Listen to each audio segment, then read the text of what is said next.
అక్కడో సోషల్ మీడియాలో ఒక వీడియో చూసా. ఆ వీడియో ఏంటంటే ఎవరంటే తెలుగుదేశం కాదు, కడియం శ్రీహరి గారు. కడియం శ్రీహరి గారు మాట్లాడుతూ ఆయన రెండు మాటలు నాకు రెండు విషయాలకు నవ్వొస్తుందని నవ్వుతా ఆయన మాట్లాడాడు. జగన్మోహన్ రెడ్డి గారు అవినీతిని గురించి మాట్లాడుతున్నారండి, నాకు నవ్వు వచ్చింది అని నవ్వుతా, ఆయన తండ్రి అధికారాన్ని పెట్టుకుని 1,00,000 కోట్లు దోచేసిన ఆయన అవినీతిని గురించి మాట్లాడుతున్నాడు, అలాంటి దౌర్భాగ్యమైన స్టేజ్లో మనం ఉన్నాము అని చెప్పేసి ఆయన చెప్పాడు. మరి అది చూసిన తర్వాత ఇవాళ ఆంధ్రప్రదేశ్ భ్రష్టు పట్టించి తెలంగాణలో ఉన్న మంత్రులందరూ రోజు మన ఆంధ్రప్రదేశ్ని తిడుతూ హేళన చేస్తూ ఉంటే మీ మంత్రులు ఒక్కరు నోరెత్తరు. చంద్రబాబు నాయుడు గారిని తిట్టడానికి, రామోజీరావు గారిని తిట్టడానికి, మార్గదర్శి మీద కేసులు పెట్టడానికి, ప్రతిపక్ష నాయకుల మీద కేసులు పెట్టడానికి, ఇట్లా బెదిరించి పోలీసులను అడ్డం పెట్టుకుని మీ పబ్బం గడుపుకోవడానికి కాలక్షేపం చేస్తున్నారు. కనుక మీకు ఎటువంటి నైతిక హక్కులు లేవు, మోరల్స్ లేవు, రాజకీయపరమైన విలువలు లేవు, వ్యక్తిగతమైన క్రమశిక్షణ లేదు. మీరు మరొక్కసారి ఇట్లాంటి నీతులు చెప్పకుండా ఉండి మీ పాలన మీరు చేసుకుంటే బుద్ధిగా ఉంటుంది. ప్రజలు ఒకవేళ రేపొద్దున మీరు ప్రతిపక్షంలో ఉన్నప్పటికీ కొంచెం గౌరవించడానికి మీకు భవిష్యత్తు ఉంటుంది. అది కూడా లేకపోతే మీరు ఇక మీ పార్టీ కాదు కదా, మీ పార్టీలో మీ నాయకులే. ఇప్పుడే మీ పత్రికల్లోనో మీరు రాయకపోవచ్చు, కానీ మిగతా అన్ని పత్రికలు మీ ఎమ్మెల్యేలు ఎంతమంది ఎలా రోజు తిరగబడుతున్నారో, మీ గురించి ఏమనుకుంటున్నారో, మీరు వాస్తవంగా మీ పక్కన మిమ్మల్ని నమ్ముకున్న వాళ్ళను కూడా మీరు ఒక్కసారి వినండి. మీ నిజాలు, మీ నిజ రూపం, అద్దంలో మీ ప్రతిరూపం కనపడుతుంది. Okay, thank you. ఆంధ్రప్రదేశ్లో ప్రభుత్వ ధనాన్ని, ప్రజాధనాన్ని, ట్యాక్స్ పేయర్స్ మనీని 2 రకాలుగా దుర్వినియోగం చేస్తున్నారు. ఒకటి, ప్రభుత్వ స్కీముల పేరుతో స్కాములు. 2, పార్టీ కార్యక్రమాలను ప్రభుత్వ కార్యక్రమాలుగా ప్రచారం చేసుకుంటూ ప్రజాధనాన్ని దుర్వినియోగం చేయటం. దీనికి కారణం వైఎస్ఆర్సిపి జగన్మోహన్ రెడ్డి గారి ప్రభుత్వ వైఫల్యం. రాష్ట్రాన్ని ముందుకు తీసుకువెళ్ళటంలో, పాలన చేయటంలో వైఫల్యం. కక్షపూరిత రాజకీయాలతో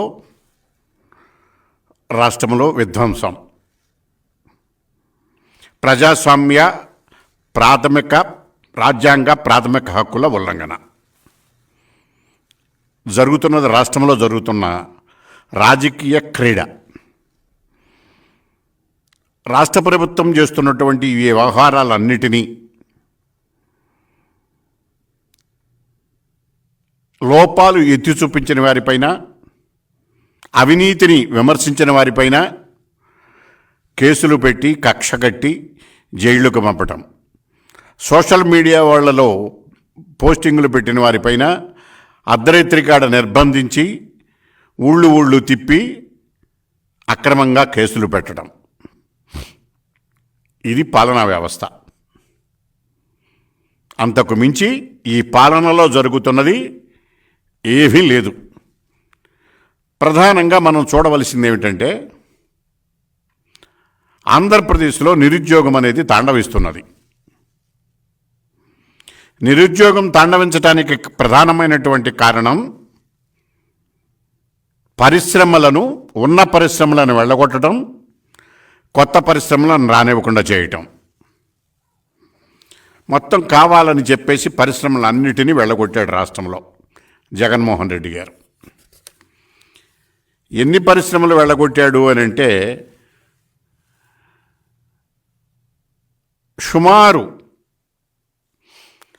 1,25,000 కోట్లకు విలువైనటువంటి పెట్టుబడులను ఈ రాష్ట్ర పరిశ్రమల్లోకి రానివ్వకుండా జగన్ గారిని భయపెట్టారు.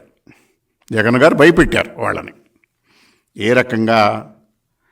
Asia paper and pulps, Jockey industries, Lulu group, Reliance industries, Franklin Templeton data centre, Amar Raja battery, తర్వాత ఎంఎస్ఎంఈలు అనేక ఎంఎస్ఎంఈలు బోళ్ళని క్లోజ్ అయిపోయినాయి. దీనివల్ల మొత్తం సుమారు 2 లక్షల ఉద్యోగస్తులు రోడ్లు పాలయ్యారు. ఈ విషయాలు ఒక పక్కన, ఇది కావాలని కక్ష కట్టి పరిశ్రమలను వెళ్ళగొట్టి అని చెప్పి ఈనాడులో ఆర్టికల్ వచ్చింది. ఓకే, ఇది తప్ప నిజమైనటువంటి పక్కదానికి జోలికి పోయేదలికి ఇది పక్కన పెడితే, నిరుద్యోగంలో నెంబర్ 1 పట్టభద్రులు అని చెప్పేసి కేంద్ర ప్రభుత్వ వార్షిక నివేదికలో వచ్చింది. ఆ నివేదికను ఈనాడులో ప్రచురించారు. ఎవరు? పీరియాడిక్ లేబర్ ఫోర్స్ వాళ్ళ యొక్క నివేదిక ఇచ్చారు. ఆ నివేదిక ప్రకారం నిరుద్యోగంలో నెంబర్ 1 అంటే ఎలా ఉంది ఇది? దీనిలో కనుక మనం చూసుకున్నట్లయితే ఆంధ్రప్రదేశ్ రాష్ట్రం పీరియాడిక్ లేబర్ ఫోర్స్ సర్వే నివేదిక ప్రకారం డిగ్రీ చదివిన వాళ్ళల్లో నిరుద్యోగ రేటు 24% ఉన్నది. అది ఫస్ట్ నెంబర్ 1. ఆ తర్వాత రాజస్థాన్ కానీ తెలంగాణలో 16% ఉన్నది, ఏపీలో 24% ఉన్నది. ఇది నివేదికలో ఇచ్చింది, ఇది ఈనాడులో ప్రచురించారు. తర్వాత రోజుకొక నిరుద్యోగి ఆత్మహత్య, డిఎస్సీలు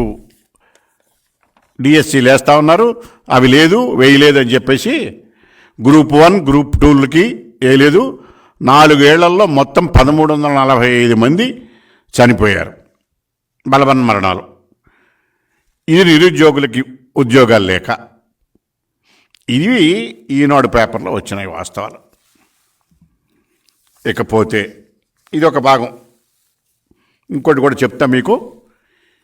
ఇక్కడ మనం ప్రస్తుతానికి మనం చూడవలసింది పారిశ్రమలు, నిరుద్యోగం. ఈ రెండు లింక్ చేసుకున్నట్లయితే రాష్ట్రంలో జగన్మోహన్ రెడ్డి గారు వచ్చిన తర్వాత రాజకీయ కక్షలతోనూ వ్యాపారాల్లో వాటాలు, ఓ పరిశ్రమ నిలపాలంటే మీకు అనఫిషియల్గా 50% వాటా ఇవ్వాలి. వాళ్ళు ఇంకేం చేస్తారండి? వాళ్ళు ఖర్చులు ఇళ్ళు పెట్టుకోవాలి, 50% ఎన్ని వాళ్ళు చూసుకోవాలి. ఎందుకు పెడతారు వాళ్ళు? పరిశ్రమలు పారిపోతారు. లేదా రాజకీయపరమైన కక్ష కట్టి వాళ్ళ ఆస్తులు ధ్వంసం చేస్తారు. లేదా వాళ్ళ మీద ప్రభుత్వ యంత్రాంగంలో రాజ్యాంగ సంస్థలను ఉపయోగించి కేసులు పెట్టిస్తారు. అమర్ రాజా బ్యాటరీ విషయంలో మనం ఏం జరిగిందో చూసాం కదా. ఆయన నాకు ఈ తలనొప్పి ఎందుకని చెప్పేసి వాళ్ళు లిథీరియం ఫ్యాక్టరీ తెలంగాణలో కర్నూలుకు బోర్డర్ అయిన మహబూబ్ నగర్లో పెట్టుకోవడానికి సిద్ధపడ్డారు. 8,000 కోట్లు, సుమారు 1,00,000 ఉద్యోగాలు. నువ్వు ఉద్యోగాలు కల్పించవు, ఉద్యోగాలు కల్పించే పరిశ్రమలను పెట్టుబడి పెట్టనివ్వు, బెదిరిస్తావు. నీకు ఆస్తుల్లో వాటాలు కావాలి, పరిశ్రమ సంపాదనలో వాటా కావాలి, ఉద్యోగాల్లో వాటా కావాలి. మొత్తం పరిశ్రమ అల్టిమేట్గా నీ చేతిలో పెట్టి వాళ్ళు ఇంటికి వెళ్ళిపోవాలి. అలాంటి విధ్వంసకరమైనటువంటి పాలన ఈ రాష్ట్రంలో జరుగుతున్నందువల్ల పరిశ్రమలు తరలిపోయినాయి. నిరుద్యోగులు ఆత్మహత్య చేసుకుంటున్నారు. ఉద్యోగాలు లేక నిరుద్యోగ యువతన రోడ్డును పడ్డారు. నేను మిమ్మల్ని ఒకటే అడుగుతున్నా, ఇవన్నీ మేము చెప్పే అవసరమో కాదో తర్వాత ఆలోచిద్దాం. మేము ఈ ఆరోపణ చేసిన తర్వాత ప్రతిపక్షాలు ఉందో ఎందుకంటే మీ తప్పులను ఎత్తి చూపించడానికే కదా. చేసిన తర్వాత మీరు పేపర్లనో, ప్రతిపక్ష నాయకులనో, ప్రెస్ కాన్ఫరెన్స్ పెట్టిన వాళ్ళనో, మీ లోపాలు ఎత్తి చూపించిన వాళ్ళనో వ్యక్తిగతంగా దాడులు చేస్తున్నారు. పత్రిక పెట్టి కానీ, ఫిజికల్గా బెదిరించి కానీ, పోలీసుల ద్వారా కేసులు పెట్టించు కానీ ఏదో ఒక రకంగా చేస్తున్నారు. ఒకటే ప్రశ్నిస్తున్నా, ఈ పీరియాడికల్ లేబర్ ఫోర్స్ నివేదిక తప్ప నిజమా? ఒకటి చెప్పండి. తప్పు అయితే ఏ రకంగా తప్పు, నిజమైతే ఏ రకంగా నిజం? దానికి సమాధానం ఏంటి? అది చెప్పకుండా ఇదిగో రామోజీరావుకి కాళ్ళు పోయినాయి, ఆయన ఎంత మూర్ఖంగా చేస్తున్నాడని చెప్పేసి రామోజీరావుని తిడితే ఉపయోగం ఏంటండి? ఈ నివేదికలో వచ్చిన ఆర్టికలు అబద్ధమా? ఓకే, కమాన్ రా, నీతో పాటు నేను కూడా ఆ పీరియాడికల్ లేబర్ ఫోర్స్ వేదిక సెంట్రల్ గవర్నమెంట్ మీద మనం యుద్ధం చేద్దాం. నిజమా? ఎందుకు వచ్చిందో పని కారణం చెప్పు. ఈ రెండు మానేసి రామోజీరావు నిన్న ఈనాడు పేపర్ని తిడితే నీకేం వస్తుంది? నీ నోట్లో ఉన్నటువంటి కసి, నీ నోట్లో ఉన్న దుర్గంధం బయటికి వెదజల్లుతున్నావు. అదే కదా నువ్వు చేసేది. పరిశ్రమలు వెళ్ళిపోయిన మాట అబద్ధమా పోని? కావాలని చెప్పి పరిశ్రమలు వెళ్ళగొట్టావు. నీ కళ్ళ ముందు అమర్ రాజా తెలుసు, అలాగే లూలు గ్రూప్ తెలుసు, అలాగే మీకు ఆసియా పేపర్ అండ్ పల్సర్ తెలుసు, జాకీ ఇండస్ట్రీస్ తెలుసు, అలాగే డేటా సెంటరు తెలంగాణలో షాద్ నగర్ ఏరియాలో పెట్టుకుంటున్నారు వాళ్ళు. ఇవన్నీ ఆంధ్రప్రదేశ్కి వచ్చి ఇదే చంద్రబాబు నాయుడు గారికి ఉంటే ఏమయ్యేది? తెలంగాణలో పెట్టబోయే పరిశ్రమలు కూడా ఆంధ్రాకి తీసుకొచ్చి పెట్టించేవాడు ఆయన. ఆంధ్రాలో పెడతామన్న పరిశ్రమలు మీరు వెళ్ళగొట్టేసి పక్కకు పంపించేసేస్తున్నారు. మరి పరిశ్రమలు కావాలని కక్ష కొట్టి పరిశ్రమలు వెళ్ళగొట్టడం కాదా ఇది? మీ అవినీతికి నిదర్శనం కాదా? వీటికి సమాధానం చెప్పండి. ఇందులో ఉన్నటువంటి అంశాలకి అక్షరపూర్వకంగా సమాధానం చెప్పండి.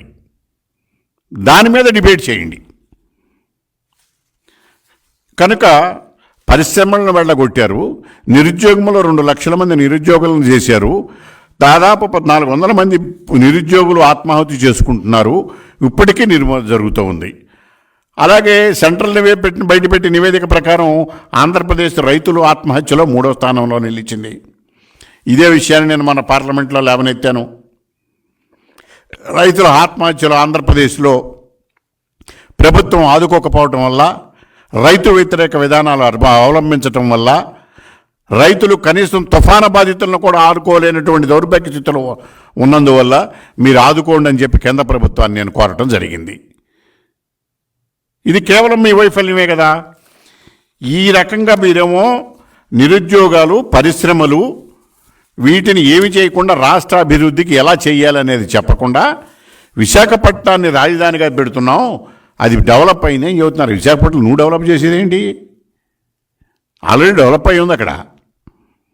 నీ వల్ల అక్కడికి వెళ్ళి జరిగిందల్లా ఏంటి అంటే భూ కబ్జాలు పెరిగినాయి, ప్రజల యొక్క శాంతి భద్రతలు తగ్గినాయి, దొరికిన ప్యాలెస్లన్నీ ఆక్రమించుకోవడానికి, ప్రైవేటు ఆస్తులు ఆక్రమించుకోవడానికి, సామాన్యుడు రక్షణ లేనివాడు ఆస్తులు మీ పార్టీ వాళ్ళు కబ్జా చేయటానికి ఆ రకంలో కూడా ఒక రకమైనటువంటి అశాంతి ఏర్పడి ప్రజల గందరగోళంతో, భయభ్రాంతులతో ప్రాణ మాన ఆస్తి రక్షణ లేకుండా విశాఖపట్నం తయారైంది.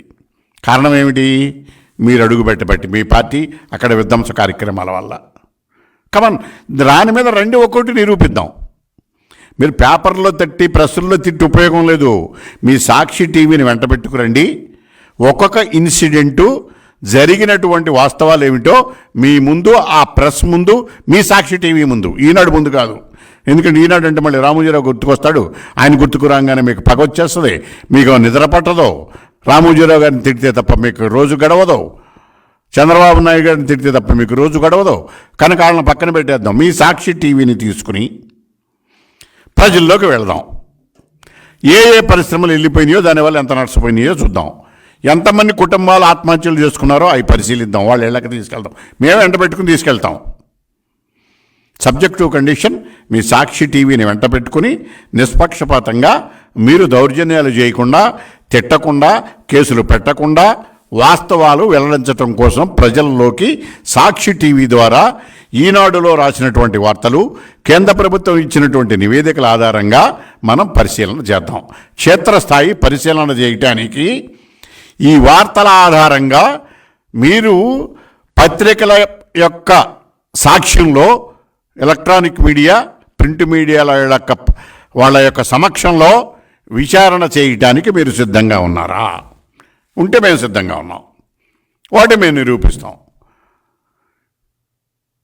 మీరు సిద్ధంగా ఉంటే చెప్పండి.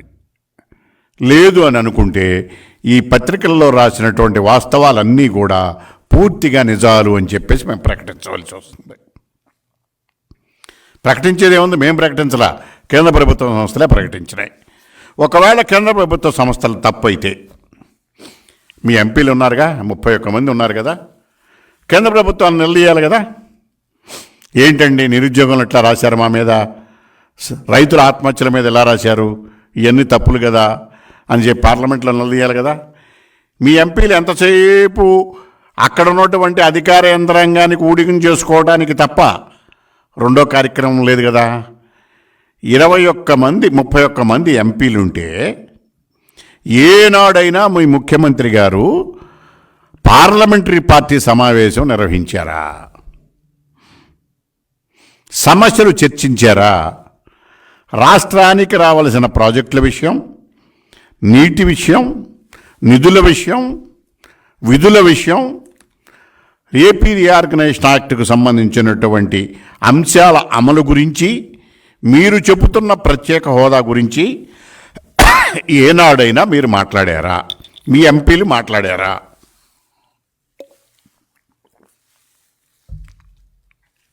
ఎంతసేపు కమిషన్లో కకృతులు, ఎవరిని మేనేజ్మెంట్లు చేద్దామా? మీ ఎంపీలు ఏం చేస్తున్నారు? 31 మంది ఒక్కరోజన్న మీటింగ్ పెట్టి మాట్లాడుకున్నారా ఈ సమస్యల గురించి? మీ ముఖ్యమంత్రి మాట్లాడా? ఆఖరికి చంద్రబాబు నాయుడు గారు జైల్లో నుంచి బయటికి రాగానే ఆయన నిర్వహించిన మొదటి కార్యక్రమం ఏంటో తెలుసా మీకు?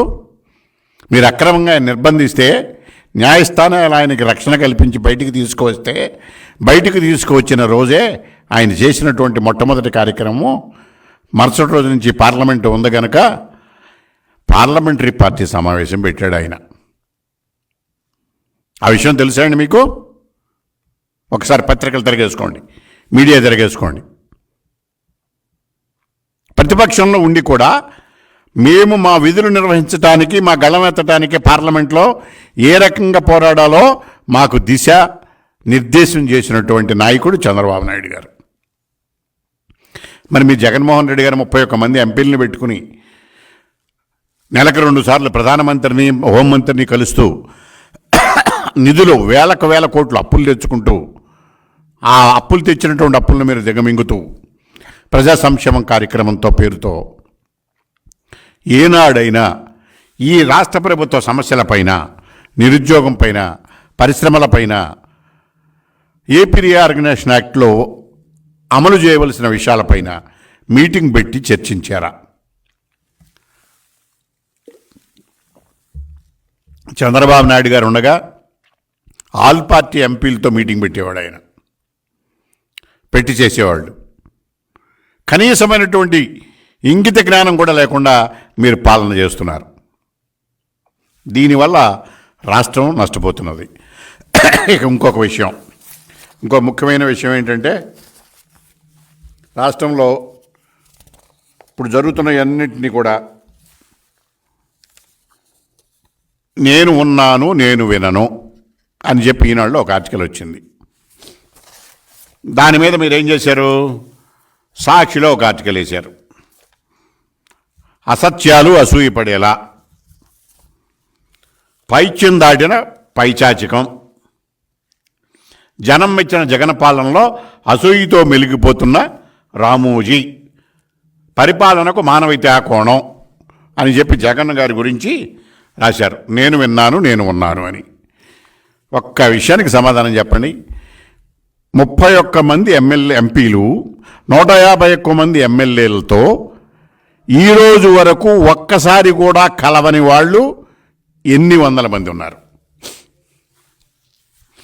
151 మంది ఎమ్మెల్యేల్లో మీ ఎమ్మెల్యేలు కనీసం 50 మందిని కూడా మీరు కలవాలా ఇంతవరకు ఈ 4.5 ఏళ్లలో? ఈ 31 మంది ఎమ్మెల్యేల్లో మీకు ఢిల్లీలో వ్యవహారాలు చక్కబెట్టి 2-3 ఎంపీలు తప్ప 31 మంది ఎంపీల్లో మీరు కలవలా. వీళ్ళతో మీరు మీటింగ్లు పెట్టలా. పార్లమెంటరీ పార్టీ సమావేశాలు లేవు, ఎమ్మెల్యేలను కలవటం లేదు. నువ్వు నేను విన్నాను, నేను ఉన్నాను అని చెప్తే అది నమ్మమంటారా? మీ ఎమ్మెల్యేలకి ఎంపీలకి దిక్కులేక మీతో తగువ పెట్టుకుని మా బయటికి వెళ్ళిపోయి ఇవాళ మీ ఎమ్మెల్యేలు అందరూ ఇవాళ మీ మీద తిరగబడుతున్నారు. ఎమ్మెల్యేలు మీ తిరగబడుతుంటే ఆ ఎమ్మెల్యేలకి మీదంతా ప్రజల్లో వ్యతిరేకత ఉంది, అందుకని మిమ్మల్ని మార్చేస్తున్నానని చెప్తున్నాడు. వ్యతిరేకత ఉంది జగన్మోహన్ రెడ్డి మీద, ఎమ్మెల్యేల మీద కాదు, నీ పాలన మీద. ఎందుకంటే పాలనలో ఎమ్మెల్యేలు కానీ, ఎంపీలు కానీ, మంత్రులు కానీ భాగస్వాములు కాలా. వాళ్ళు కేవలం ఉత్సవ విగ్రహాల వల్లనే ఉన్నారు. పాలనా యంత్రాంగం అంతా కేంద్రీకృతమై ఒక జగన్మోహన్ రెడ్డి అంతర్గత, అంతరంగిక, అంతఃపురంలో మాత్రమే ఉన్నది. పాలనంతా జగన్ గారి ఇంటి చుట్టూ కోటరీలోనే నడుస్తున్నది. మంత్రులు, ఎమ్మెల్యేలు, ఎంపీలు ఉత్సవ విగ్రహాలు. ఏ ఒక్కరూ పాలనలో భాగస్వాములు కాదు. కనుక పాలన మీద వ్యతిరేకత వచ్చింది తప్ప మీ ఎమ్మెల్యేల మీద వ్యతిరేకత కాదు. పాలనలో వ్యతిరేకత వచ్చినప్పుడు ఏం చేయాలి? జగన్మోహన్ రెడ్డిని మార్చేయాలి. దానికి చర్యలు తీసుకోండి.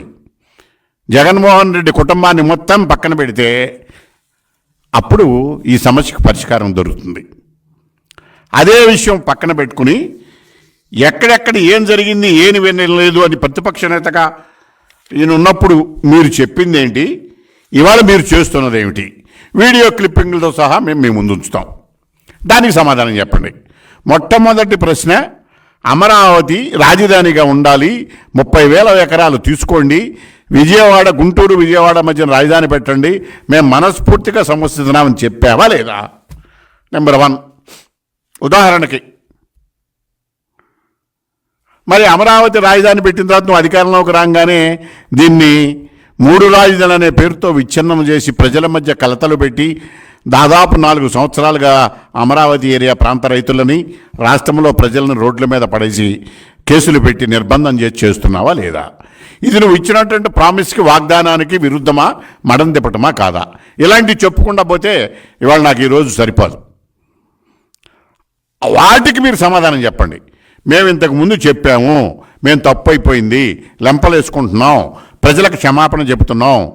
నువ్వు అధికారంలోకి రావడానికి చెప్పిన మాట ఏమిటి? అధికారంలోకి వచ్చినాక మడం తిప్పింది ఏమిటి? అదే కదా మరి మీరు చెప్పినటువంటి భిన్నాలకు భిన్నంగా ఉంటే ఈనాడు పేపర్లో అవి వస్తే రామోజీరావు గారి మీద దాడి చేస్తారు మీరు. అంతా బాగానే ఉంది. ఇక ప్రజాస్వామ్యుని దుర్వినియోగం చేసి జగన్మోహన్ రెడ్డి గారు జన్మించారు. పాప ఆయన ఎప్పుడు జన్మించారో కానీ ఆ రాష్ట్రానికి పట్టిన అదృష్టమో దురదృష్టమో మనకు తెలియదు. కానీ ఇవాళ ప్రభుత్వ ధనాలతో ఆంధ్రప్రదేశ్ ఖనిజ అభివృద్ధి సంస్థ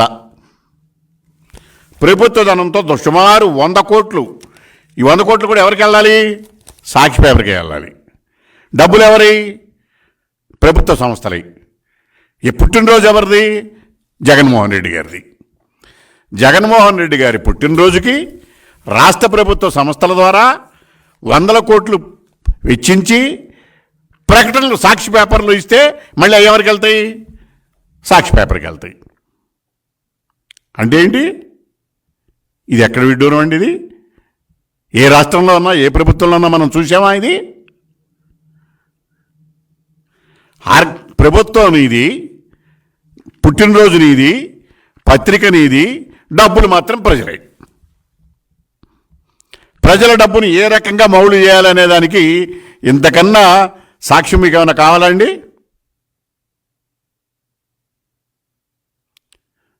మీరు మీ తండ్రి గారు అధికారంలో ఉన్నప్పుడు కిడ్ బ్రోకో పేరుతో 1,00,000 కోట్లు దోచేసిన వైనం ఈ ఒక్క ఈనాడు పేపర్లో మీ బర్త్డే నాడు ప్రతిబింబిస్తుంది.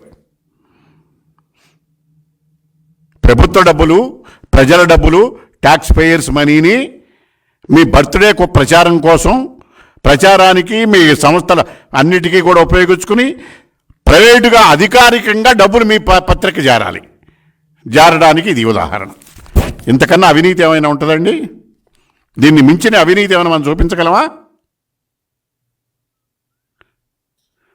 మీకు రామోజీరావు గారి మీద నిందలు వేసేటటువంటి నైతికమైనటువంటి బాధ్యత మీకు అసలు విలువలు ఉన్నాయా? ఆ అధికారం ఉందా? మోరల్స్? రామోజీరావు గారి నైతికతను గురించి, ఆయన యొక్క పత్రిక యొక్క కథనాలను గురించి విమర్శించే స్థాయి మీకున్నదా? దీనికి ఒక్కదానికి సమాధానం చెప్పండి. ఎందుకండి ఈ రాజకీయాలు? డబ్బు సంపాదించాలి, ఇంత గడ్డి తినాలా? ప్రతి స్కీములోనూ గడ్డి తింటమే కదా. రామోజీరావు గారు ఏ పత్రికలో ఏ వార్త రాసి ఎక్కడ రూపాయి సంపాదించాడు చెప్పండి. మీరు చేసిన ఎత్తి చూపిస్తే గవర్నమెంట్ సంస్థలు, కేంద్ర ప్రభుత్వ సంస్థలు కనుక రాసినవి కనుక మీకు చూపిస్తే, కళ్ళగట్టినట్టు పరిశ్రమ నివేదికలు ఇస్తే, ఆ నివేదికల పత్రికలో ప్రచురిస్తే ఆయన అసూయతో రాసినట్ట. ఎందుకు ఆయన అసూయ? ఆయన ఎప్పుడు ఈయన 30 ఏళ్లలో ముఖ్యమంత్రి అవ్వాలని కానీ, రాజకీయాలకు రావాలని కానీ, అలాగే ఆ పత్రికల్లో ప్రభుత్వం తరఫున అడ్వర్టైజ్మెంట్లు ఆయన బర్త్డేకి ఇప్పించుకుని ఆయన డబ్బులు తీసుకోవాలని కానీ ఎప్పుడు ప్రయత్నం చేయలే. మీరు చూపించండి, ఉంటే వాస్తవాలు ఉంటే వెళ్దాం. దౌర్భాగ్యంగా మీరు ఈటిల్లో రాసినటువంటి విషయాలకి మీ దగ్గర సమాధానం లేక బుకాయించి అధికారాన్ని అడ్డం పెట్టుకుని రామోజీరావు గారు లాంటి వ్యక్తుల మీద నిందలు వేసి మీ పబ్బం గడుపుకోవడానికి చేస్తున్నటువంటి వ్యవహారాలు. ఇకపోతే రామోజీరావు గారి మీద ఆరోపణలు చేశారు కదా, అక్కడితో శాంతించారా మీరు? శాంతించలా. ఏం చేశారండి?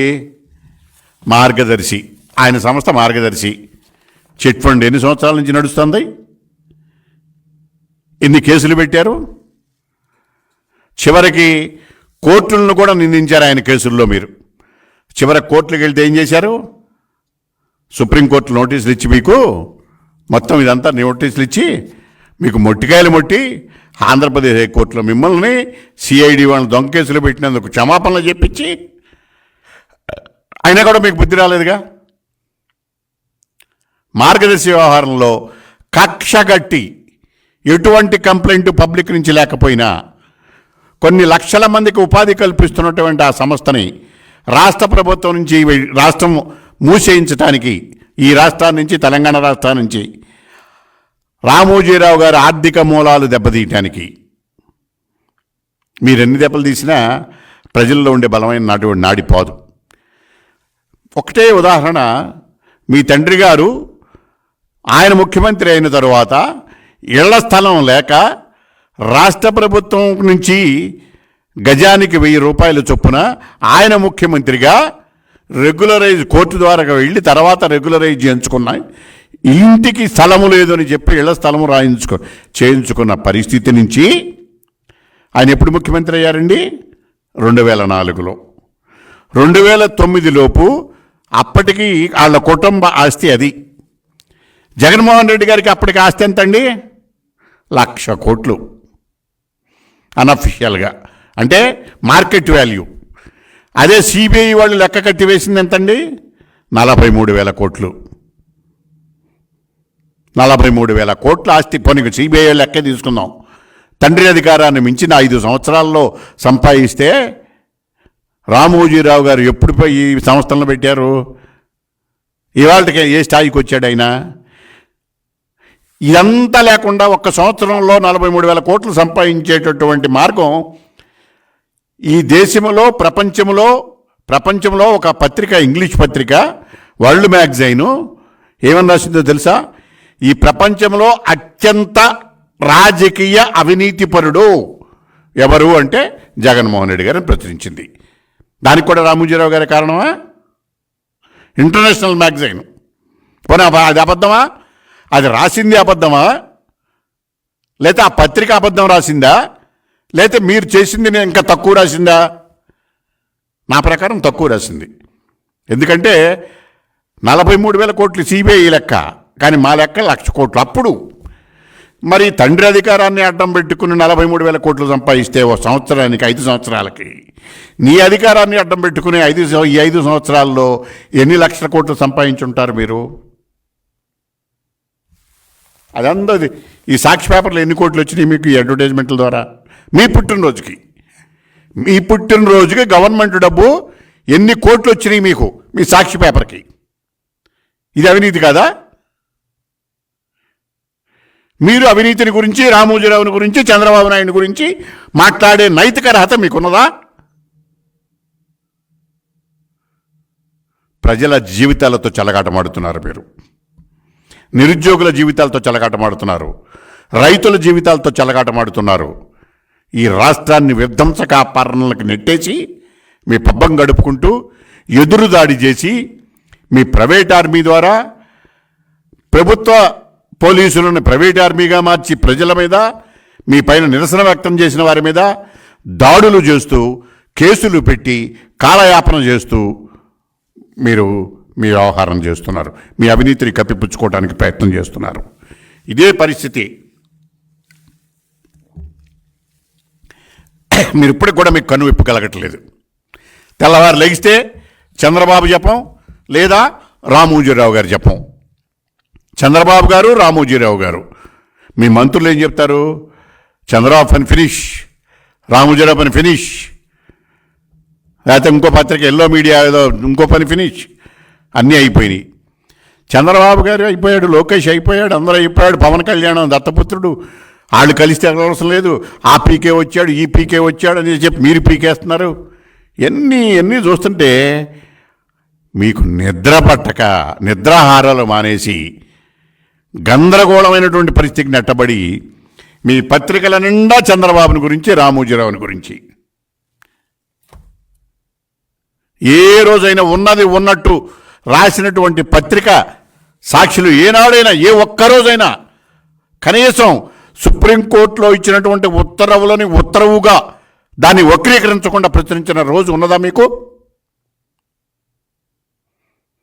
ఇట్లాంటి జర్నలిజాన్ని కూడా భ్రష్టు పట్టించి మీ పార్టీ జగన్మోహన్ రెడ్డి గారి వ్యక్తిగతమైనటువంటి అధికార పత్రిక, దీన్ని ప్రభుత్వ పత్రికగా భావించి ప్రభుత్వంతో అలాగే పంచాయతీలకు కూడా డబ్బులిచ్చి, అన్ని ఉద్యోగస్తులకు డబ్బులిచ్చి, గవర్నమెంట్ డబ్బులతో సాక్షి పేపర్ కొనిపించడానికి వేస్తే అది కూడా కోర్టులో కేసులు నడుస్తున్నాయి.